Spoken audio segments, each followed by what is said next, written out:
Out of all of the U.S. presidents, Andrew Jackson stands as one of the most controversial. Jackson's presidency left behind a complicated legacy that is still being discussed by historians to this day. While Jackson's presidency is known for many things, Jackson himself was the only president born in South Carolina. His vice president, John C. Calhoun, was also born in South Carolina. In this interview, I sat down with Dr. Walter Edgar, the South Carolina historian, known for his work on researching and documenting South Carolina history, to talk about Jackson's presidency, his early life, the Nullification crisis, and its effects on both the Washington social scene and South Carolina. Hey everyone, I'm Josh Yale, a senior from Blythewood High School, and this is my senior research project. So for this research project, I'm here with Dr. Walter Edgar, the South Carolina historian, and you might know Dr. Edgar from his work on the South Carolina Encyclopedia and many other books about South Carolina history, as well as his radio shows on NPR and South Carolina Public Radio, such as Walter Edgar's Journal and South Carolina A to Z. So I figured that when we're talking today about Andrew Jackson, the only president from South Carolina, who better to get than the South Carolina historian himself? So I would just like to thank Dr. Edgar for coming out here, and let's get started. All right, Josh, first of all, I'm glad to be here, and I'm glad you said that Andrew Jackson, the only South Carolina president, because some people question that. But Andrew Jackson himself said he was from South Carolina, and anybody who disagreed with Andrew Jackson was one brick shy of a load, because he would not have taken that very kindly. So our folks in North Carolina just have to suck it up and realize that Andrew Jackson was born here, not across the state line. Yeah. And didn't he come up with that during the Nullification crisis to try and get more support? Well, he said to my fellow South Carolinians, he addressed one of his kind of threats, carrot and a stick, but when it came to nullification, he was really hard on that, really hard. Certainly hard on John C. Calhoun. And Calhoun was also from South Carolina. Yeah. But how did nullification affect South Carolina with the tariffs? Because the protective tariffs were so massively unpopular due to the way the state's economy was made. Well, the tariffs were an issue going back to, after the War of 1812, and there were a series of measures passed, and interestingly, John C. Calhoun supported them all. One was to create a national bank, because the country had suffered financially during the War of 1812. And the other was the tariffs to protect, as it said, America's infant industries from competition from Great Britain. Same issue people have with tariffs today. The idea is to protect the manufacturers here at home. And initially they weren't all that large or, added on. But over the course of the next 10 years, leading up to the tariff of 1828, the tariff rates were increased, and that helped the manufacturers primarily in New England. But the economy had begun to tank about 1819, 1820. The bottom fell out of the cotton market. So those states that depended a lot on cotton, now South Carolina still had a lot of rice, but cotton was the upper 2/3 of the state. We are here in Columbia. This was cotton territory. So the Cotton South is having a tremendously hard time, but particularly here in South Carolina, because not only are the cotton prices down, but I know you've dug around in your backyard. What kind of dirt do you get? Very kind of dry dirt a lot. What color is it? It's sort of brownish, light brown. Okay. It's not as dark brown as the soil. No, it's not good soil. It's a lot of it's clay. Here in the Columbia area, there's some sand too, but it's not good growing. So once you had planted a couple of years of cotton in the bad soil of the upper part of South Carolina, you're taking away all the topsoil. But that cotton land down in Alabama and Mississippi, going on over into northern Louisiana, the topsoil went down by the foot, not by the inch. And so it was it costs a lot in South Carolina to keep cotton competitive. So your cotton planters are having an economic hard time, and you look up and say, well, we've got to pay more for our imported goods, and they imported a lot of things from Europe. So there's a tariff tacked on to that. And they said it's benefiting those folks up there. It's not fair. The tariff is not fair. And throughout the 1820s, the momentum grew, particularly in South Carolina. In the South, kind of, but particularly in South Carolina, that South Carolinians felt they were being discriminated against, the planters primarily, and we got to get rid of the tariffs. And they developed, thanks to John C. Calhoun, a way that they thought they could do that. You remember what that's called? They nullified it. Yeah, Nullification. well, okay. You're right. See, he came up with the idea of nullification. He published an essay, today we'd say an op-ed piece in a newspaper upstate. He didn't sign his name to it, but everybody knew he did it. It wasn't because it argued for something that he was vocally in support of. Yeah. And do you remember how nullification went? How did it work? Well, the South Carolina just said this tariff's unconstitutional, so we're not going to apply it. It's not going to apply here. And it was essentially the equivalent of saying, well, this is a federal tariff, but it's not going to apply in this specific state. Yeah. And nowadays, especially now when the federal government has more power, that seems unheard of. But well, yeah, I mean, and even then, but I know from you, when you studied the Constitution, that federal laws trump state laws, and that was certainly even true back then. And part of that nullification, South Carolina decided to have a special convention. So it wasn't just the General Assembly. The General Assembly said we're going to have a special election, and it's going to be about what are we going to do about the tariff, nullifying it. And it was called the Nullification Convention. And the vote was not unanimous, by the way, because the up around Greenville, they were strong Andrew Jackson folks. They didn't particularly care for the planters here, the Midlands, and further down towards the coast. And you got it exactly right, where they said that the tariff will be null and void in South Carolina. We're going to prevent it from being enforced. Well, that means they're going to stop federal officials, customs officials, the Coast Guard, and actually in those days the U.S. Navy, from enforcing federal law. And they expected, South Carolinians expected their fellow South Carolinian to support that, not to do anything about it. Well, you know what he did? yeah, He sent a document about 2 or 3 weeks later that said the laws will be enforced, and if necessary, I'll come down there and lead the army myself. So that pretty much that pretty much put a big stop to it. Yeah. Well, and actually, the people up in Greenville and Spartanburg supported Jackson. So you've got the state divided, and in national politics back then, when things really got kind of tense, they figured, how are we going to get out of this mess? So what they did, and this was easy because back in those days, the General Assemblies or the state legislatures elected U.S. senators. So a senator from South Carolina resigned. John C. Calhoun resigned as Vice President of the United States and immediately was elected to the U.S. Senate. And there they worked out a compromise. South Carolina agreed to rescind the nullification ordinance. The federal government agreed to gradually reduce the tariff.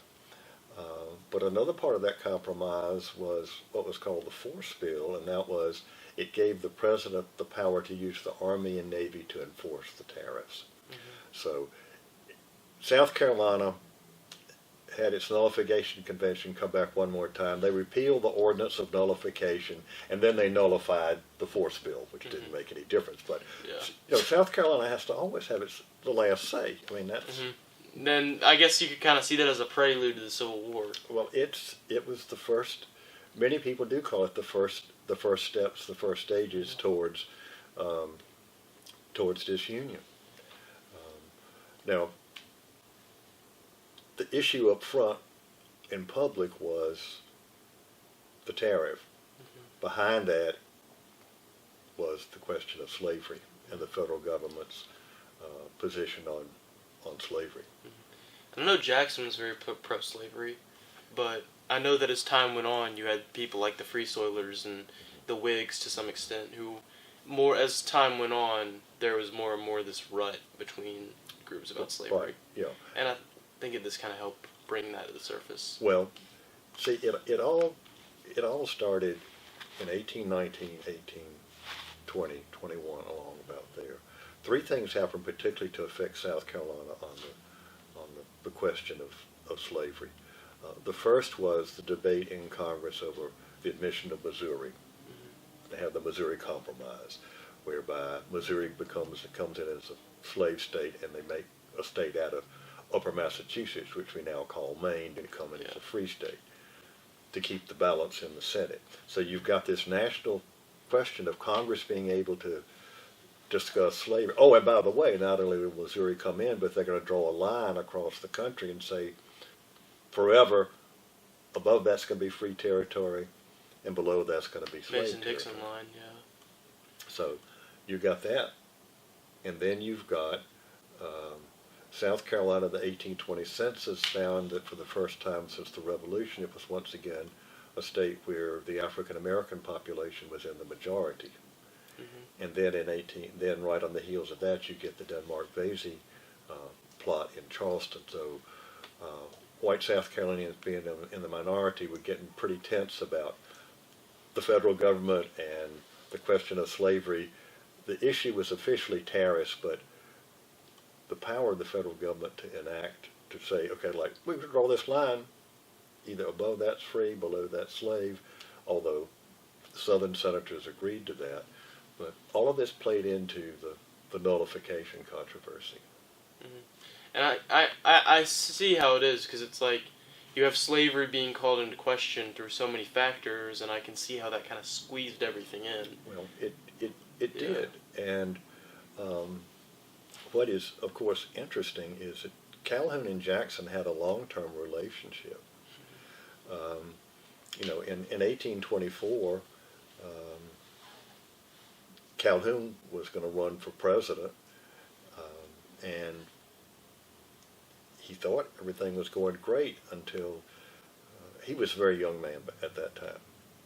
He was Secretary of War, very successful Secretary of War, by the way. He's the man who basically created modern West Point as Secretary of War.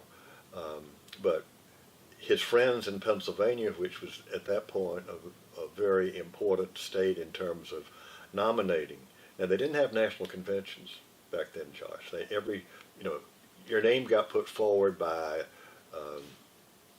a local caucus or a general assembly, and he thought everything in a Pennsylvania caucus was going for Calhoun, and then his campaign manager in Pennsylvania stood up and nominated Andrew Jackson, which kind of put an end to... Yeah, it just nipped that right in the bud. So he decided, well, looks like I'm not going to get president this time. I'll run for vice president. And everybody else thought that was a grand idea. Because back then you could do that. Back when you could do that. Just get runner-up. Yeah. So he got elected vice president, but as you know, Andrew Jackson didn't get elected president in 1824. John Quincy Adams did. So, it was, Calhoun really was a Jackson man under Adams and did his best to kind of undermine the president. And then Jackson said, well, I am going to run in 1828. And Calhoun says, okay, well, I'll run for vice president again. And this is when Andrew Jackson gets to be president. He and Calhoun begin to have a falling out, and it has nothing to do with the tariff. A lot of it has to do with internal politics within what was now becoming the Democratic Party. And there was a politician from New York named Martin Van Buren who realized, okay, Jackson's old, he's not in the best of health. maybe in 1832, Calhoun would be perfectly placed to run for president. Well, Van Buren thinks, you know, I'd really like to be president. Got to get rid of Calhoun. So what he did was he got the cabinet minutes from back in the Monroe administration when Calhoun was Secretary of War and said, Mr. President, you might want to read these certain pages about here, about that little escapade down in Florida where somebody wanted you court-martialed for going into Spanish Florida and hanging two British citizens, which was not exactly the most diplomatic thing to do. But that's okay. And Jackson had always been led to believe that Calhoun had defended him and that it was John Quincy Adams, who had then been Secretary of State, that was trying to get him court-martialed. Well, guess what? The reverse was true. It was the other way around. It was the other way around. And so Jackson called Calhoun into the office and said, you know, John C., look at this. And John C. tried to, well, in my day they said tap dance and kind of, well, it's not exactly what it seems like, whatever. Well, you don't, you know, people have debated if Calhoun had enough guts to say, hey, yeah, I did it, it was the wrong thing to do, he might have been different. But no, he tried to dissemble and whatever, so that was a big strike. And then the other one was more personal, in which Calhoun didn't really have any authority over, but his wife did. And that was one of President Jackson's really good friends was a senator from Tennessee who had married, today that would be called a trophy wife, who did not have the best of reputations. And Jackson was a widow by this time. So on the Washington social scene, Mrs. Calhoun, as the wife of the vice president, was sort of the big lady. You know, she was the one who said all the social stuff. And she said, no lady will receive this hussy.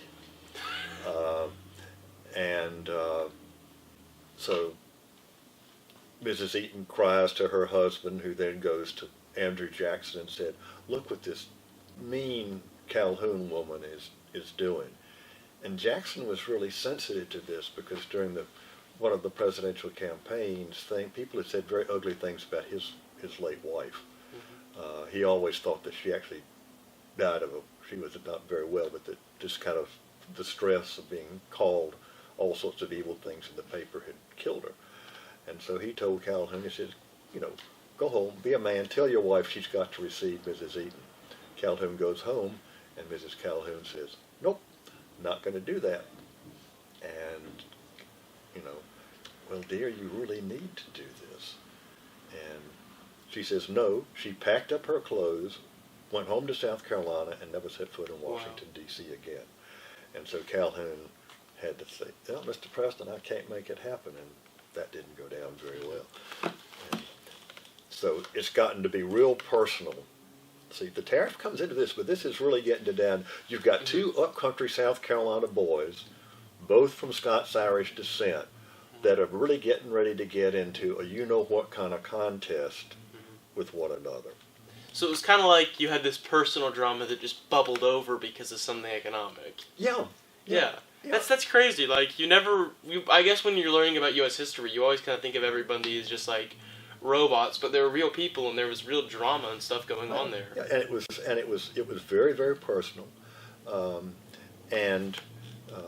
Before the actual nullification crisis came to a head, the big annual dinner for the Democratic Party was the Jefferson Day dinner in honor of Thomas Jefferson. And proper procedure was that the president would make the first toast and the vice president would make the responding toast. One at the head, one table, and one at the foot of the table. And the president stood up, and there are kind of variations of what the actual words were, but basically he raised a glass and said, the Union, it must be preserved, or the Union, it will be preserved. And Calhoun, people who were there said, he got so tense because that president was basically throwing the gauntlet down. We know you're talking about nullification and stuff, boy. The union's not going to go anywhere. They said Calhoun almost broke the stem of the wine glass he was holding. And he stood up and said, the union next to our liberty most dear. He flung it right back at Andrew Jackson there in public. So this is all a lot of personal background, Josh, to the big public event of the tariff and the nullification convention. But like I said, you've got these two upcountry South Carolina boys who are pretty tough. Now Calhoun was very, very well educated. I mean, Yale and all of that. Andrew Jackson was educated on the frontier, but very well self-educated too. So the main thing was their personalities. They were not going to take any guff off the other, and it all leads up to the nullification crisis, the background of the nullification crisis. So it was less of just, oh, he nullified the tariff and then like you snap your fingers and then they both hate each other. It was this slow kind of process of everything just building over time. Yes, you've got it right. Yeah. They went from being, well, I'm not sure how close of friends they were, but certainly they were political allies, had worked together. That begins to erode, and then it gets all these personal things coming in there, and you've got dynamite. It was office politics. Yes. To bring except it's on a national level. Yeah, it's literally the president and the vice president. Yeah. So. Yeah, that's crazy. I never thought of it like that. Like I've heard about the Peggy Eaton story, but I never really thought that it really got that deep. Oh, it was. Or that it really affected them that much. Yeah. So it's. The Washington social scene was important then, just like it evidently some people think it is today, as to who it gets invited to what party and what have you. And this idea of ladies calling, which today people wouldn't understand it, but that's the first way a social setting was out, is ladies had at-homes, usually like Mrs. Calhoun will be home Sunday from 2 to 3 or something like that, and will receive or ask somebody to come by. Well, she made it clear she was not going to receive Peggy Eaton, nor was she going to call on Peggy Eaton. And she put out the word to everybody else, if you want to be on my A list, you're not going to do it either. So, yeah. It was that's insane. So I never thought about it that way. I just want to talk a little bit about Jackson's early life and what he did in South Carolina before he went to Tennessee. Okay. All right. Well, Jackson grew up in a section of South Carolina called the Waxhaws, Lancaster, York County, right on the line with North Carolina. And in those days, of course, you didn't have a state line that was drawn out. It had been surveyed, but nobody really knew where it was. He always claimed to be born in South Carolina, and that's pretty well established what it was. But the Revolution comes about in the British are in South Carolina in 1780, 1781, and Andrew Jackson is fighting with a partisan guerrilla leader named William Davie, who later moves into North Carolina, becomes a legislator, and helps found Chapel Hill. And all my friends up there love that. But when he died, he has to be buried back home in South Carolina. So anyway, Jackson and his brother Robert were a member of one of Davie's bands, and they were captured coming back from, I guess they were really looking out, scouting the scene. They were captured and taken to British commander, and the British officers looked at Jackson and said, "Shine my boots, boy," or words to that effect. Now, Andrew Jackson never was a big man. He was kind of scrawny, but here's this scrawny little teenager, sort of clicking his heels and going to detention and say, I am a prisoner of war and demand that you treat me as such." Well, wow. Talk about being impertinent to an English officer and a gentleman.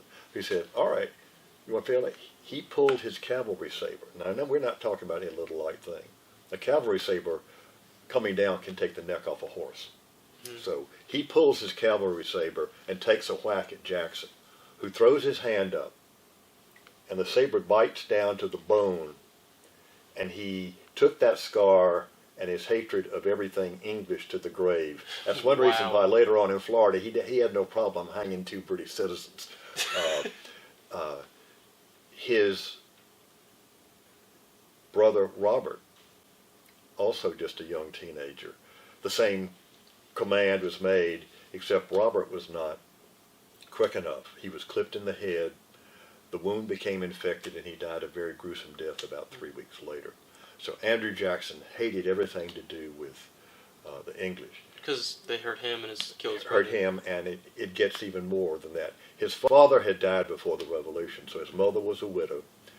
She had gone to Charleston to help nurse neighbors who were on the prison ships that the British had in the harbor. Mm-hmm. And she caught, they said, ship's fever, it could have been anything, and died, and she was buried in an unmarked grave. So he's lost his mother, he's been mistreated by the British, and his brother's been killed. So that certainly molded his world outlook when it came to going to Washington later on. He moved to North Carolina and then went west to Tennessee, landed there in that fertile area around Nashville. It's fabulous land. Got involved in local politics. He was a local militia leader. And then, of course, the War of 1812, the Battle of New Orleans, when he became a national hero. And he rode that into the U.S. Senate and then the presidency. And I remember hearing about, when he read law in Tennessee, and it was really interesting because, you don't hear about the side of his presidency, but with his mother, that's especially sad because he never got to pay respects to her. No. It's like when someone you love dies, you at least want to be able to pay respects to them, and that's very sad. Yeah, and it was just another. If he had a book and was keeping count, that was just another thing he chalked down to why the British were evil. It was another notch on his belt. Exactly, exactly. And you're right, reading law, but that's what a lot of people did. They didn't go to law school, and that was true even in South Carolina up into the 20th century. You could read law with an established lawyer, and you passed the bar exam, and you could get law certified. Yeah, and there was no bar exam back then. If you read law, and the local lawyers thought, okay, Josh Yao is now smart enough. I think he's good enough to hang out his shingle and be a lawyer, and that was it. It wasn't just, but you couldn't just say, I'm a lawyer now and walk right in. Now, this feud between Jackson and Calhoun really was personal. Supposedly, on his deathbed, Jackson said he had only 2 regrets in his life. One was that he was big into horses, and he had a filly that had not won this big race in Nashville. That was his one regret. His second regret was that he had not hanged John C. Calhoun for nullification. Wow. So it was not just like petty. It was not just like petty squabbling. It was with Jackson. Once you got on Jackson's, what list?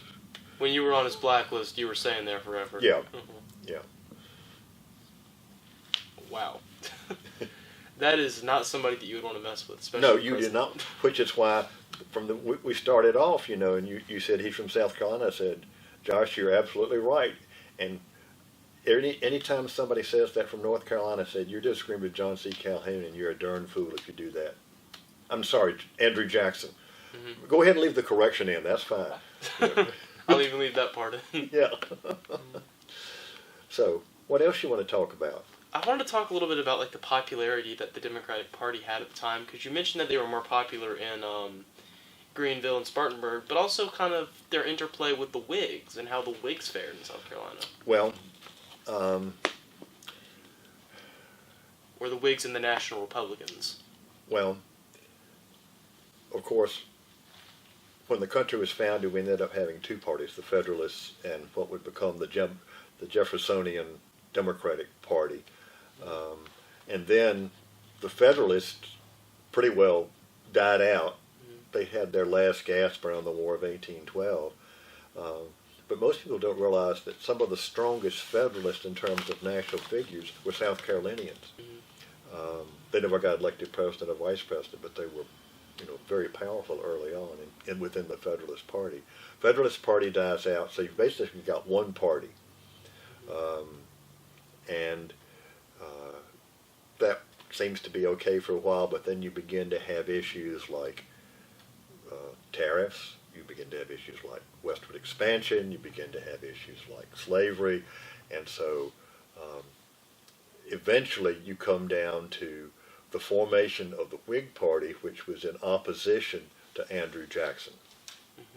This was a faction of initially what had been the Jeffersonian Democrats said, we can't take King Andrew. A lot of old Federalists, and they call themselves Whigs because in England, the party that opposed the king was the Whigs. So that's how they got their name.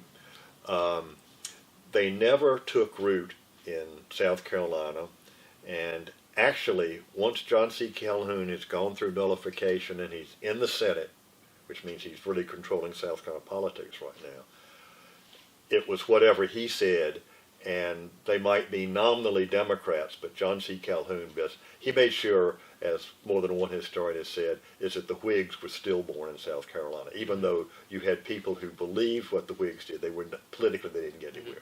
So it was essentially they didn't exist, but they still existed ideologically. Yeah, and the fact that you had to toe the line with John C. Calhoun, if he changed his tune, and he did on a couple of issues, because he still wanted to be president. He still wanted to be president.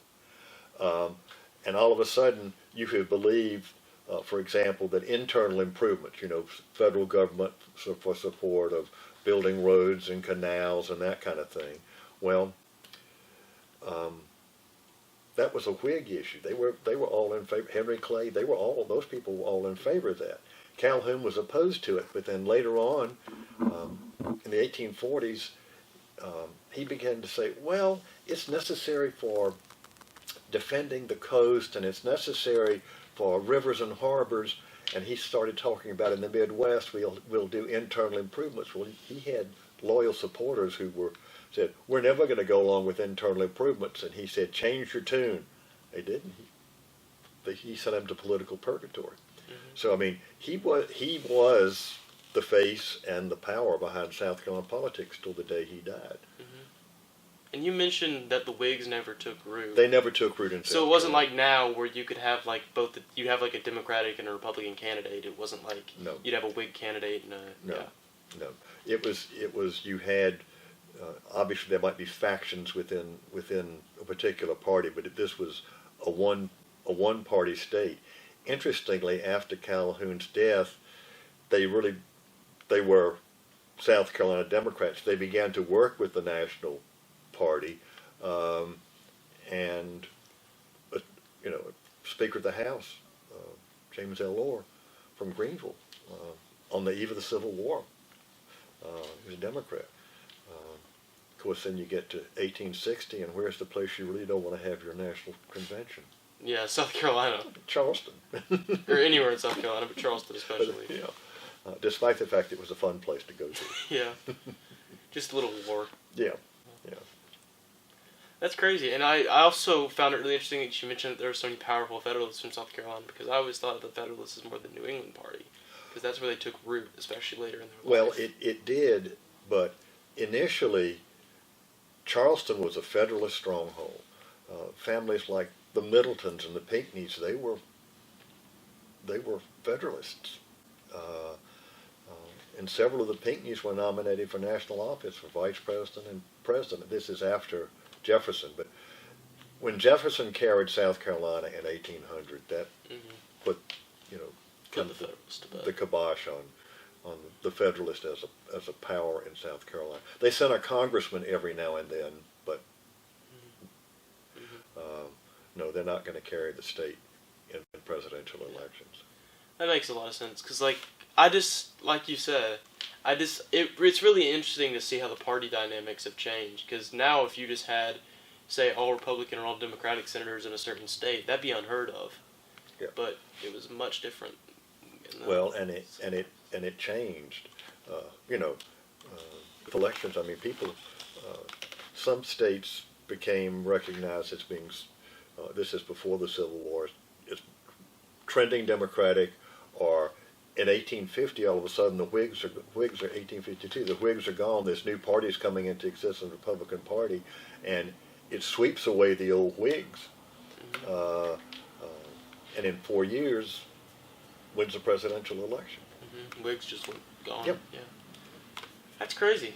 Well, it's also history, Josh. It's crazy to think about. Like, when you think about, this is more of a general commentary, because when you think about history, you never really stop to think about how everything's changed and about all the people that were living their lives and how much things have just gone on. And that's what's so interesting to me about learning history. And I know it sounds like I'm kind of amazed by it, but really, Well, it's amazing to think about. well, it's because you're interested in history, and history can be fun. See, I hope you never had a teacher who gave you out a sheet and said, memorize all these dates. I did in elementary school. I hated it back then. Yeah. Grown. Yeah, because that's not learning history. That's learning dates. You know. Well, you know, one reason that's, history's not all that popular today, because you know what, history means asking a question, not that something happened. Why did it happen? How did it happen? And sometimes when you pull up the lid, the rock, you don't know what's going to crawl out from underneath the background. Now see, you learned today, we talked about the background to the nullification crisis. Isn't it much more fun now that you know about Yeah, it doesn't just feel like stuffy political talking. It's like, yeah. Yeah, I mean, you could go through the dates, but now knowing the relationship between Calhoun and Jackson, it makes it, I mean, this is how a personal, basically, it wasn't quite a feud, but, I guess today they're like that, had an impact on state and national politics. And I guess to anyone out there who is watching, who may be interested in history, really, if you are, then you should go pursue that, because it is very beneficial. And you can learn a lot about yourself and your community just through little things that have happened. Like, even today we've learned about South Carolina history, but every state in the U.S. and every country across the world has a very rich history. And South Carolina has a really rich history, an interesting history. Sometimes it's hard to get your hands around it, but it's what I've spent my life doing, and I enjoy history, and I enjoy talking with people about history. So I not only was flattered, but I was pleased. You asked me to participate in your project, and I thought, gosh, I'm glad that somewhere there's a teacher who is still interested in American history. Well, Mrs. Long, Mr. Farrell, Mr. Henson, all of you, if you're watching this, then you have done a great job of teaching me.